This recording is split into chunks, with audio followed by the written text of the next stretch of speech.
Earth Day Meteor Shower, presented by Science at NASA.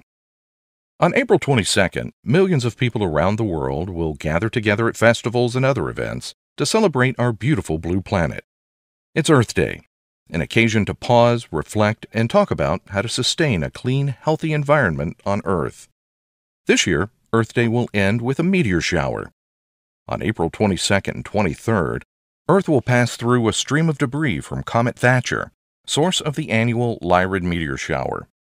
As Earth crosses the debris zone, flakes of comet dust, no bigger than grains of sand, strike Earth's atmosphere traveling at 49 kilometers per second.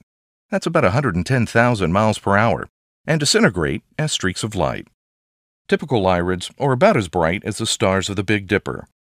As meteor showers go, the Lyrids are relatively mild. Most years in April, there are no more than 10 to 20 Lyrid meteors per hour. But sometimes, when the Earth glides through an unusually dense clump of debris from Comet Thatcher, the rate increases, resulting in what is known as a meteor outburst. Skywatchers in 1982, for instance, counted 90 Lyrids per hour.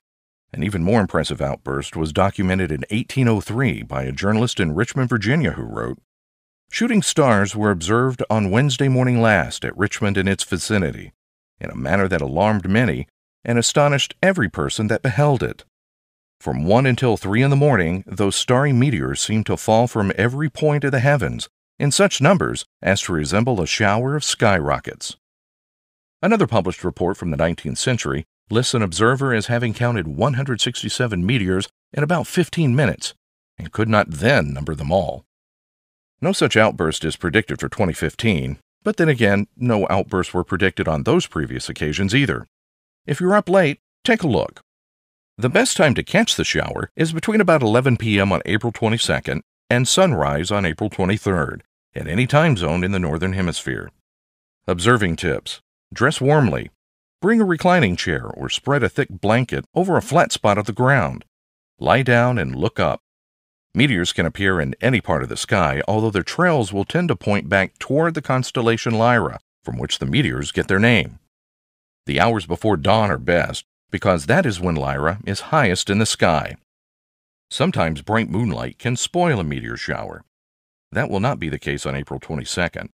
The moon is just a slender crescent, and it sets shortly after sunset, so lunar glare will not interfere with the Lyrids. If you can, get away from city lights for the darkest possible sky and the best possible show. Enjoy Earth Day, and then enjoy Earth Night even more. For more news about meteor showers, stay tuned to science.nasa.gov.